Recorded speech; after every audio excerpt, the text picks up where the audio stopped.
പിതാവിൻ്റെയും പുത്രൻ്റെയും പരിശുദ്ധാത്മാവിൻ്റെയും നാമത്തിൽ ആമേൻ. ഈശോയിൽ സ്നേഹമുള്ളവരെ, രാജാക്കന്മാരുടെ 2-ാം പുസ്തകം 18-ാം അധ്യായത്തിൻ്റെ 7-ാമത്തെ തിരുവചനത്തിൽ ഹെസക്കിയ എന്ന് പറയുന്ന രാജാവിന് ദൈവം നൽകിയ ഒരു മഹാസമ്മാനത്തെക്കുറിച്ച് പറയുന്നുണ്ട്. രാജാക്കന്മാരുടെ 2-ാം പുസ്തകത്തിൻ്റെ 18-ാം അധ്യായത്തിൻ്റെ 7-ാം തിരുവചനത്തിൽ അവിടെ പറഞ്ഞിരിക്കുന്നത് ഇതാണ്: കർത്താവ് അവനോട് കൂടെ ഉണ്ടായിരുന്നു, അവൻ്റെ ഉദ്യമങ്ങളെല്ലാം ഐശ്വര്യപൂർണമായി. കർത്താവ് അവൻ്റെ കൂടെ ഉണ്ടാകാനുള്ള കാരണവും അവിടെ പറഞ്ഞിട്ടുണ്ട്. അവൻ ദൈവമായ കർത്താവിൽ വിശ്വസിച്ചു, കർത്താവിനോട് വിശ്വസ്തത പുലർത്തി, കർത്താവിനോട് ഒട്ടി നിന്നു. മോശ വഴി കർത്താവ് നൽകിയ കൽപ്പനകളൊക്കെ പാലിച്ചു, കർത്താവിനെ അനുഗമിച്ചു. അതിനാലാണ് കർത്താവ് അവനോടുകൂടി ഉണ്ടായിരുന്നത്. ഇത് വേറൊരു വചനവുമായി ഒന്ന് ബന്ധപ്പെടുത്തി ചിന്തിച്ചു നോക്കാം. 2 ദിനവൃത്താന്തം 15-ാം അധ്യായത്തിൻ്റെ 2-ാം തിരുവചനം: നിങ്ങൾ കർത്താവിനോട് ചേർന്നിരിക്കുന്നിടത്തോളം കാലം, നിങ്ങൾ കർത്താവിനോട് ചേർന്നിരിക്കുന്നിടത്തോളം കാലം അവിടുന്ന് നിങ്ങളോടുകൂടി ഉണ്ടായിരിക്കും. നമുക്ക് സംഖ്യയുടെ പുസ്തകത്തിലെ ആ വിവരണത്തിലേക്ക് ഒന്ന് പോയാൽ ഒരു കാര്യം മനസ്സിലാക്കാൻ പറ്റും. അതായത്, ഇസ്രായേൽ ജനത്തെ ദൈവം വലിയൊരു അത്ഭുതകരമായ ഇടപെടലിലൂടെ കാനാദേശത്തേക്ക് നയിക്കാൻ വേണ്ടി കൊണ്ടുപോവുക. അപ്പോൾ ഇസ്രായേൽ ജനത്തിന് വേണ്ടതെല്ലാം ദൈവം ഒരുക്കി കൊടുത്തു. അവർക്ക് വളരെയേറെ ബുദ്ധിമുട്ടുള്ള സമയത്ത് ദൈവത്തിൻ്റെ അത്ഭുതകരമായ ഇടപെടലുണ്ടായി.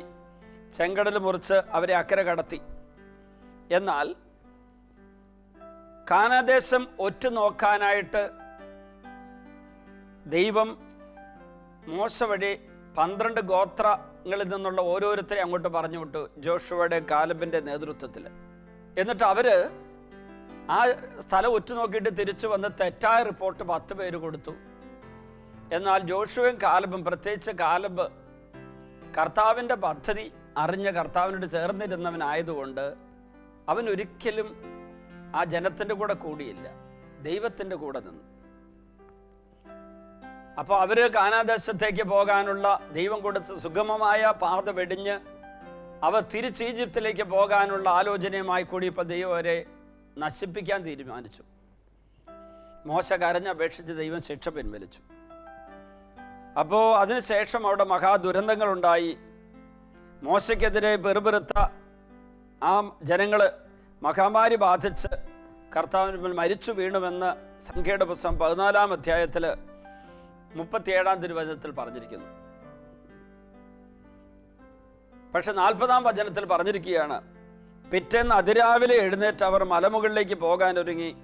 അവർ പറഞ്ഞു, ഞങ്ങൾ പാപം ചെയ്തു പോയി, എന്നാൽ കർത്താവ് വാഗ്ദാനം ചെയ്ത ദേശത്തേക്ക് പോകാൻ ഇപ്പോഴിതാ ഞങ്ങൾ തയ്യാറാണ്.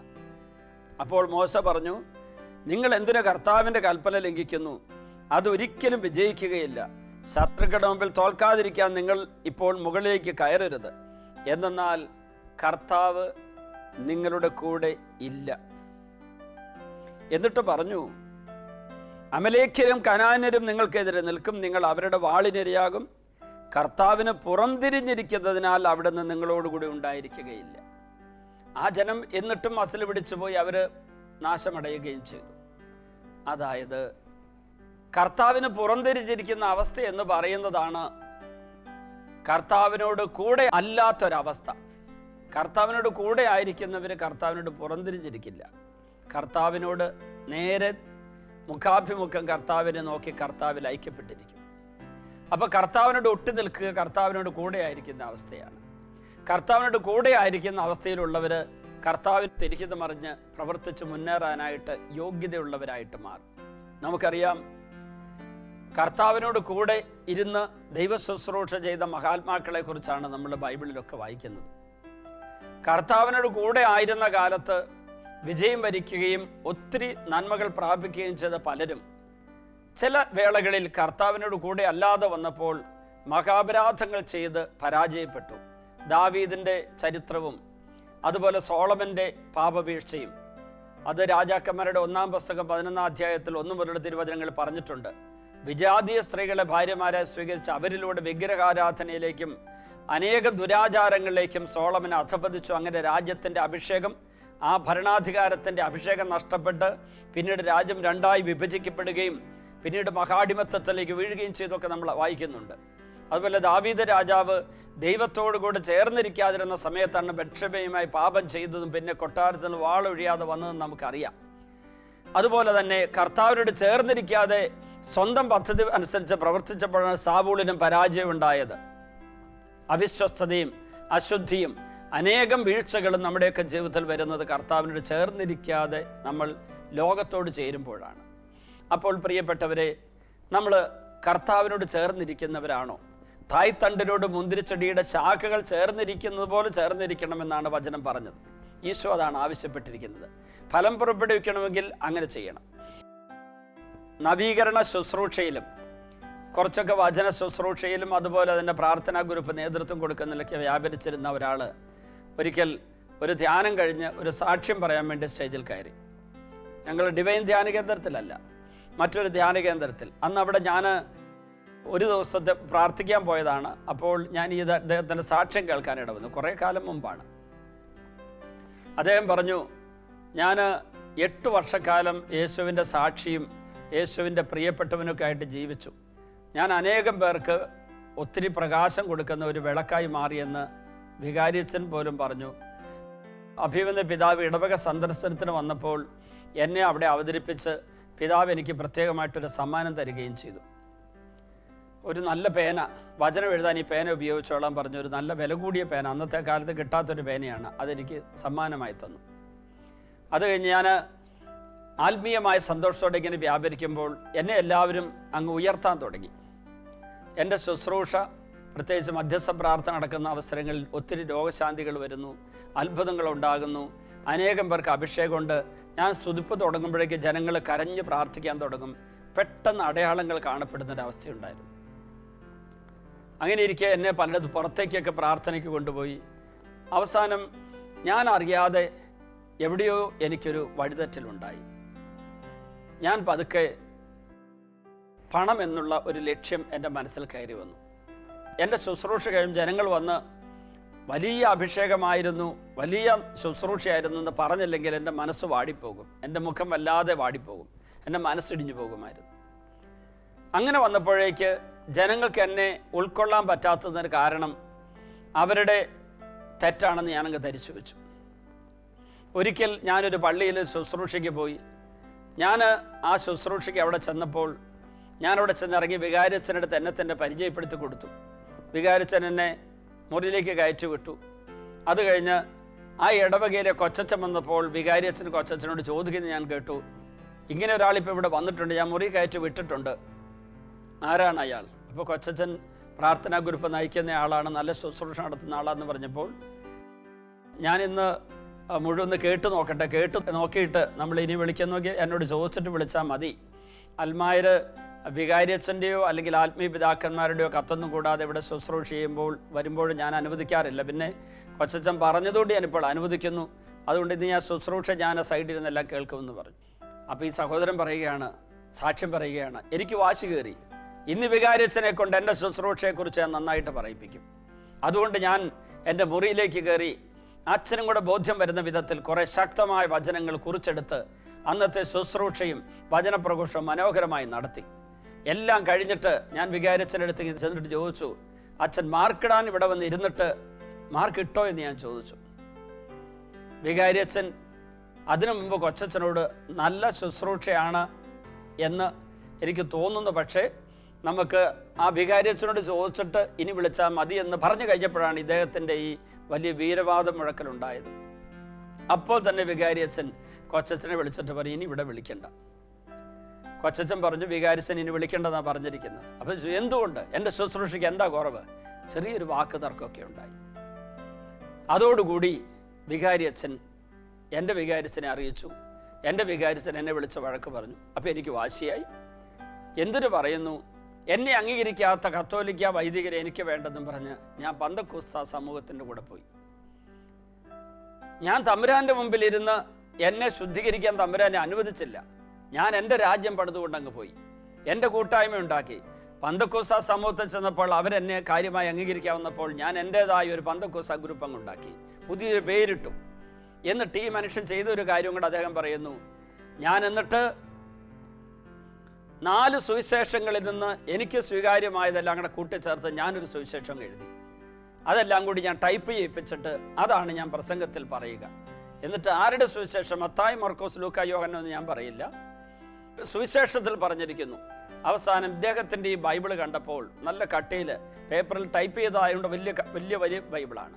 അപ്പോൾ ഏതോ ഒരിടത്ത് പ്രസംഗിച്ചുകൊണ്ടിരിക്കുമ്പോൾ പന്തക്കോസ്ത ഗ്രൂപ്പിൽപ്പെട്ട കുറേ പേര് ചോദ്യം ചെയ്തു. അപ്പോൾ സ്വന്തമായി എഴുതിയ ഒരു ബൈബിളാണെന്ന് അവർക്ക് മനസ്സിലായി.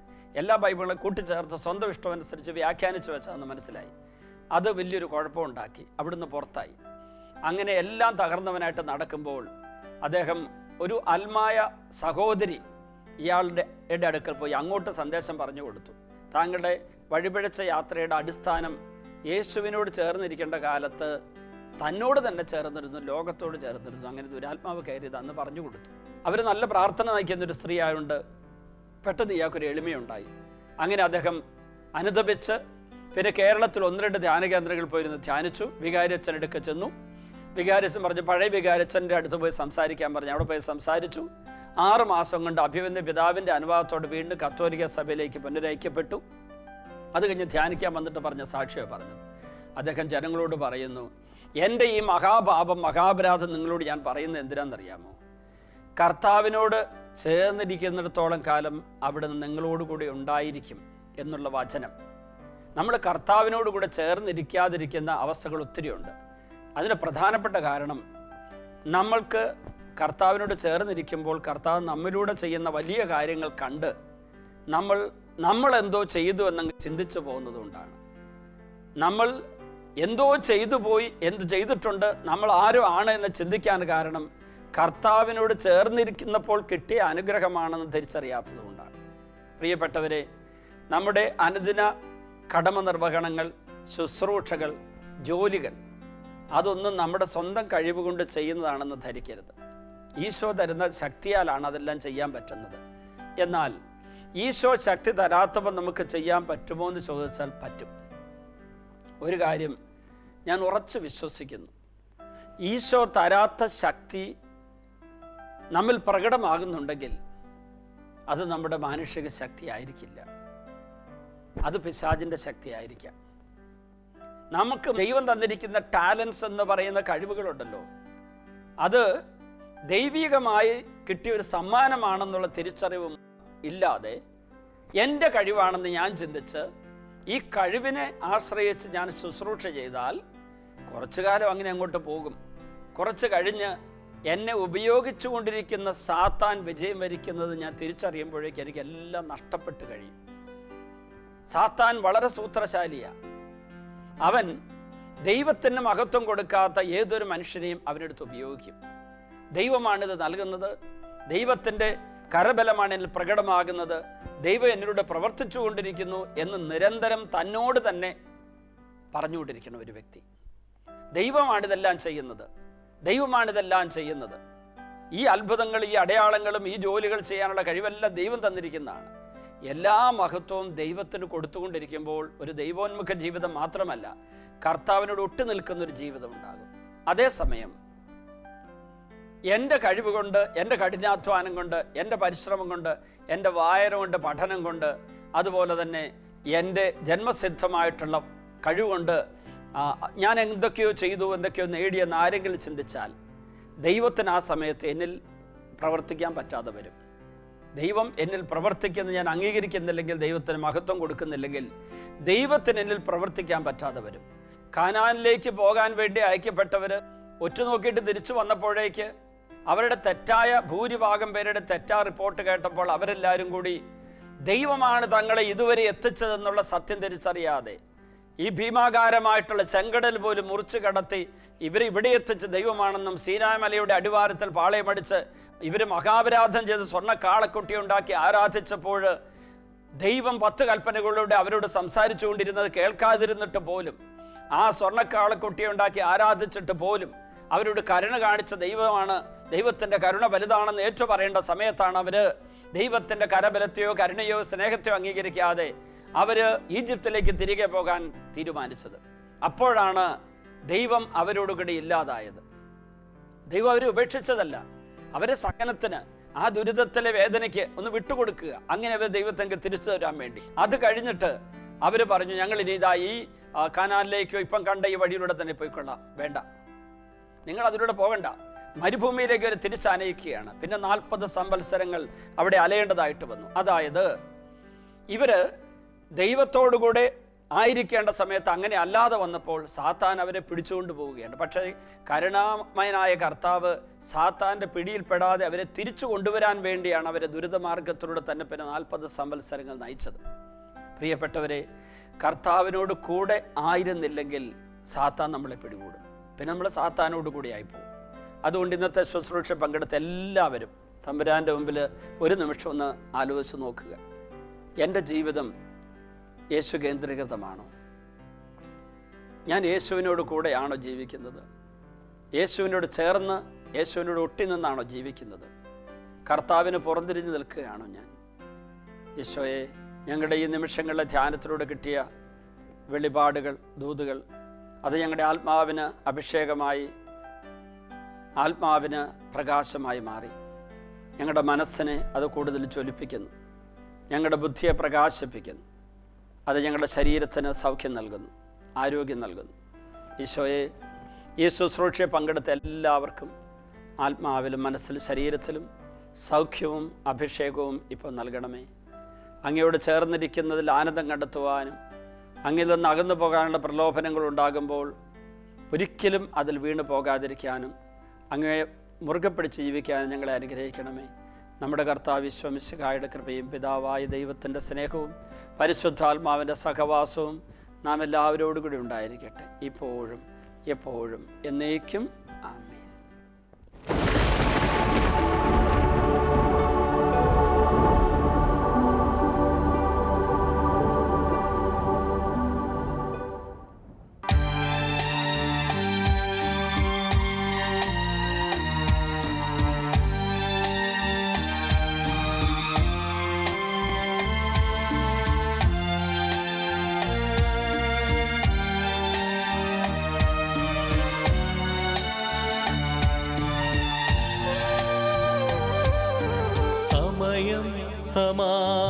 സമാഗതമായി സകലരും അനുദപിക്കാൻ സർവം സമർപ്പിക്കുവാൻ സകലരും അണഞ്ഞിടുവിൻ. സമയം സമാഗതമായി സകലരും അനുദപിക്കാൻ സർവം സമർപ്പിക്കുവാൻ സകലരും അണഞ്ഞിടുവിൻ. അനുതാപിയെ ചേർത്തണയ്ക്കാൻ അനുഗമിക്കാൻ ഒരുക്കിടുവാൻ ആത്മാവിനാൽ നിറച്ചിടുവാൻ ആഗതനായവൻ വിളിച്ചിടുന്നു. ഇപ്പോൾ ഈ ശുശ്രൂഷയിൽ പങ്കെടുക്കുന്ന എല്ലാവരും, ഈ ശുശ്രൂഷയെ വിവിധ രാജ്യങ്ങളിലും സ്ഥലങ്ങളിലും ഇരുന്ന് പങ്കെടുക്കുന്ന എല്ലാവരും, അവരെ പീഡിപ്പിക്കുന്ന എല്ലാ രോഗപീഠകളും, എല്ലാ തരത്തിലുള്ള പൈശാചിക ശക്തികളെ ഉപദ്രവങ്ങളും എല്ലാം വിട്ടുപോകാൻ വേണ്ടി പ്രാർത്ഥിക്കുന്നു. കാൽവരി കുരിശിൽ നിന്നൊഴുകിയ തിരുരക്തം ഈ ദിവ്യകാരുണ്യം വഴി ഇത് കേട്ടുകൊണ്ടിരിക്കുന്ന, ഈ ശുശ്രൂഷയിൽ പങ്കെടുത്തുകൊണ്ടിരിക്കുന്ന എല്ലാവരിലും വന്ന് വീഴട്ടെ എന്ന് പ്രാർത്ഥിക്കുന്നു. ഇപ്പോൾ യേശുവിൻ്റെ രക്തത്തിൽ എല്ലാ പാപക്കറകളും നീങ്ങിപ്പോകട്ടെ എന്ന് പ്രാർത്ഥിക്കുന്നു. കാൽവരി കുരിശിൽ നിന്നൊഴുകിയ ചുടുചോര ഓരോ വ്യക്തിയെ ഇപ്പോൾ വിശുദ്ധീകരിക്കട്ടെ എന്ന് പ്രാർത്ഥിക്കുന്നു. 1 യോഹന്നാൻ 1:7 അവിടുത്തെ പുത്രനായ യേശുവിൻ്റെ രക്തം എല്ലാ പാപങ്ങളും നമ്മളെ ശുദ്ധീകരിക്കുന്നു. കർത്താവേ, പാപങ്ങൾ ഞങ്ങളെ ശുദ്ധീകരിക്കണമേ. അറിഞ്ഞും അറിയാതെ വിചാരത്താലും വാക്കാലും പ്രവൃത്തിയാലും ഉപേക്ഷയാലും ചെയ്തു പോയ പാപങ്ങളെല്ലാം പൊറുക്കാൻ തിരുവള്ളമാകണമേ. തിരുരക്തം ഞങ്ങളുടെ മേൽ വീഴ്ത്തണമേ കർത്താവേ. ഏതെല്ലാം മനസ്സ് മുറിവേറ്റിരിക്കുന്നുവോ, ഏതെല്ലാം ശരീരം രോഗബാധിതമായിരിക്കുന്നുവോ, ഏതെല്ലാം ആത്മാവ് പാപത്താൽ മലിനമാക്കപ്പെട്ടിരിക്കുന്നുവോ, ഈ ആത്മാവിലേക്കും മനസ്സിലേക്കും ശരീരത്തിലേക്കും ഓ ഈശോയെ അങ്ങയുടെ ചുടുചോര ഒഴുകി വീഴട്ടെ എന്ന് പ്രാർത്ഥിക്കുന്നു. അങ്ങ് കഴുകുന്നില്ലെങ്കിൽ ഞങ്ങൾക്ക് അങ്ങയോട് പങ്കില്ലല്ലോ കർത്താവേ. അങ്ങ് ഞങ്ങളെ കഴുകണമേ കർത്താവേ. എല്ലാവരും ഇപ്പോൾ കഴുകണമേ കർത്താവേ. ഞങ്ങളെ ശുദ്ധീകരിക്കണമേ കർത്താവേ. പാപമോചനം നൽകണമേ കർത്താവേ. എല്ലാ മക്കളും അനുഗ്രഹിക്കപ്പെടട്ടെ. കോടിക്കണക്കിന് ജനങ്ങളിലേക്ക് ഈ വലിയ ശുശ്രൂഷയുടെ ശക്തി ഒഴുകട്ടെ എന്ന് പ്രാർത്ഥിക്കുന്നു. എല്ലാവരിലേക്കും ഒഴുകട്ടെ എന്ന് പ്രാർത്ഥിക്കുന്നു. കുടുംബങ്ങളിലേക്ക് ഒഴുകട്ടെ എന്ന് പ്രാർത്ഥിക്കുന്നു. പാപികൾ മാനസാന്തരപ്പെടട്ടെ. ബന്ധനം മോചിക്കപ്പെടട്ടെ. രോഗികൾ സൗഖ്യം പ്രാപിക്കട്ടെ. അന്ധകാര ബന്ധനം അഴിയട്ടെ എന്ന് പ്രാർത്ഥിക്കുന്നു. ബന്ധനങ്ങൾ അഴിഞ്ഞു പോകട്ടെ എന്ന് പ്രാർത്ഥിക്കുന്നു. കുടുംബത്തിലെ രോഗങ്ങൾ വിട്ടുപോകട്ടെ. ഊമർ സംസാരിക്കട്ടെ. നാവിന്റെ കെട്ടഴിയട്ടെ. ശ്വാസകോശ രോഗങ്ങൾ മാറട്ടെ. തലച്ചോറിന്റെ രോഗങ്ങൾ മാറട്ടെ. മാനസിക രോഗികൾ സൗഖ്യം പ്രാപിക്കട്ടെ. അവരുടെ എല്ലാ കെട്ടുകളും അഴിഞ്ഞു പോകട്ടെ. യേശുവിന്റെ നാമത്തിൽ സൗഖ്യമുണ്ടാകട്ടെ. വായിലെ മോണയിലെ പല്ലിന്റെ രോഗങ്ങളെല്ലാം വിട്ടുപോകട്ടെ. തൊണ്ടയിലെ ശ്വാസകോശത്തിലെ രോഗങ്ങൾ വിട്ടുപോകട്ടെ. ഹൃദയത്തിന്റെ രോഗങ്ങൾ വിട്ടുപോകട്ടെ. ആമാശയത്തിന്റെ രോഗങ്ങൾ വിട്ടുപോകട്ടെ. കുടലിലെ രോഗങ്ങൾ വിട്ടുപോകട്ടെ. എല്ലാ രോഗികളും സൗഖ്യം പ്രാപിക്കട്ടെ. പ്രമേഹ രോഗം വിട്ടുപോകട്ടെ. പാൻക്രിയാസ് സൗഖ്യം പ്രാപിക്കട്ടെ. കരൾ രോഗം വിട്ടുപോകട്ടെ. എല്ലാ നാഡീഞരമ്പുകളും ബലം പ്രാപിക്കട്ടെ. അസ്ഥികൾ ബലം പ്രാപിക്കട്ടെ. അസ്ഥികളെ സുഖപ്പെടുത്തണമേ. തളർന്ന ശരീരം ബലം പ്രാപിക്കട്ടെ. ത്വക്ക് രോഗം മാറട്ടെ. രക്തത്തിന്റെ വൈകല്യങ്ങൾ വിട്ടുപോകട്ടെ. എല്ലാ രോഗികളും സൗഖ്യം പ്രാപിക്കട്ടെ. അത്ഭുതകരമായി സൗഖ്യം ഒഴുകട്ടെ. യേശുവിന്റെ നാമത്തിൽ ബന്ധനങ്ങൾ അഴിയട്ടെ. കെട്ടുകൾ അഴിയട്ടെ. മുറിവുകൾ മാറട്ടെ. എല്ലാവരും സൗഖ്യം പ്രാപിക്കട്ടെ. എല്ലാ പാപങ്ങളും നീങ്ങി പോകട്ടെ. കുടുംബങ്ങൾ ഐശ്വര്യം നിറയട്ടെ. അനുഗ്രഹം നിറയട്ടെ. സമൃദ്ധി നിറയട്ടെ. ഹല്ലേലൂയ.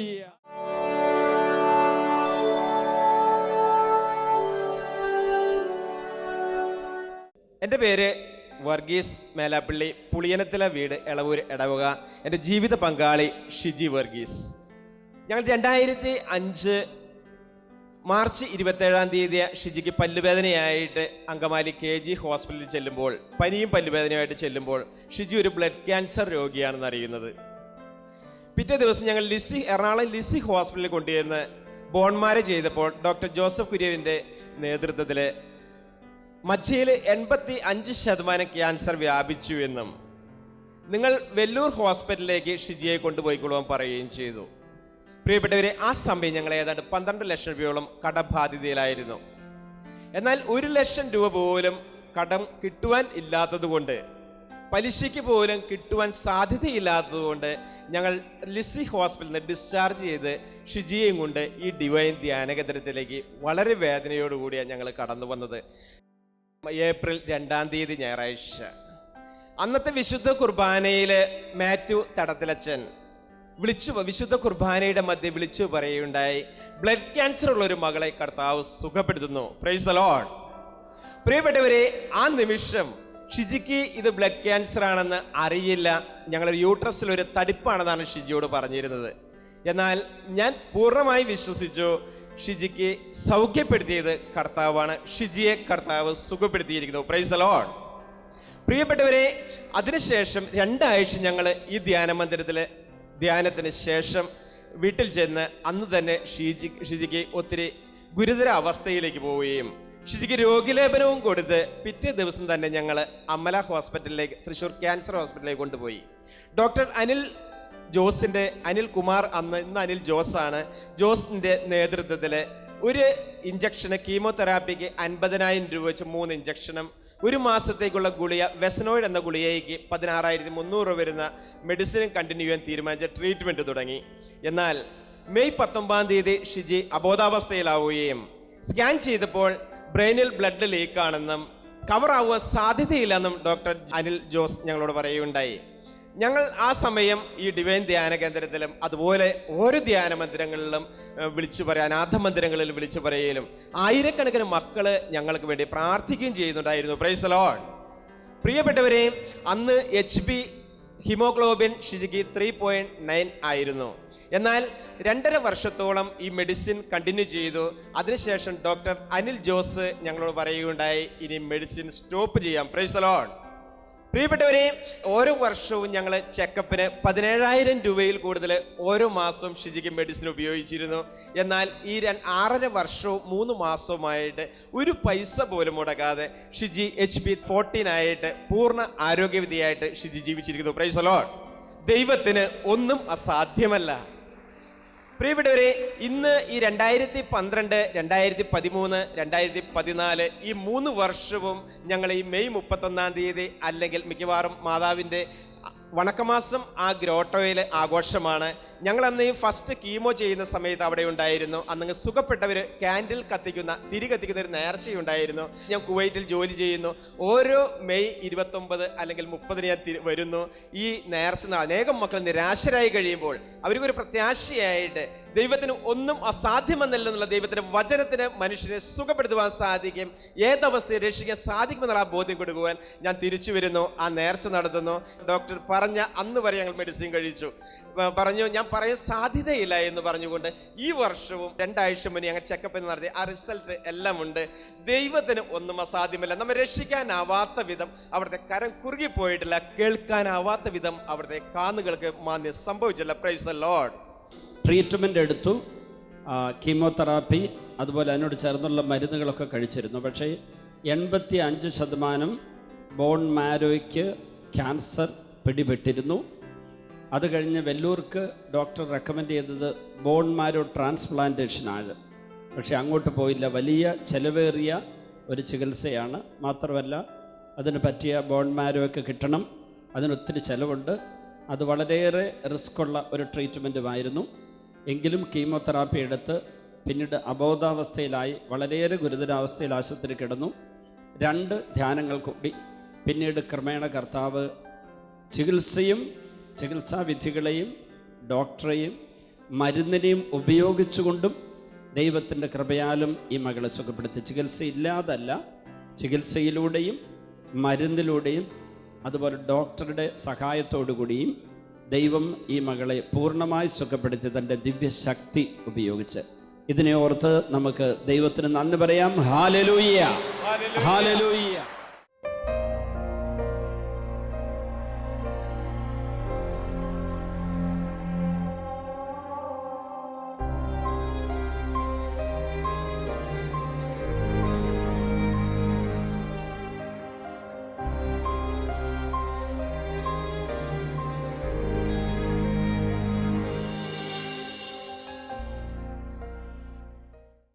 വിശദ വിവരങ്ങൾക്ക് director, divine vision, divine retreat centre, Muringoor, Chalakudy 680316, Kerala, south India. Telephone 0091 480 270 8098, 0091 480 270 2613. Fax 0091 480 270 8097.